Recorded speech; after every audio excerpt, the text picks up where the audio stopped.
BRS MLC के कविता ने Gachibowli police station पहुंचकर साबिका वजीर हरीश राव से मुलाकात की। पुलिस की कार्रवाई की मजम्मत की।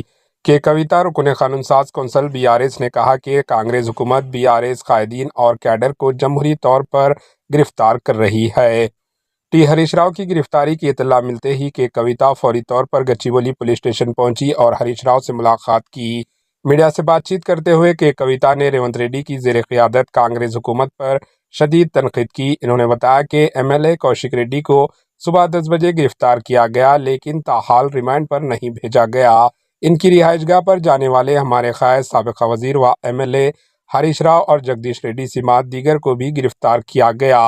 इन्होंने कहा कि रियासत में BRS कायदीन के खिलाफ झूठे मुकदमात दर्ज करना और इनकी अवामी हिमायत को कमज़ोर करने की कोशिशें इस बात का वाज़ेह सबूत है कि कांग्रेस हुकूमत अपनी नाकामियों को छुपाने के लिए पुलिस का इस्तेमाल कर रही है।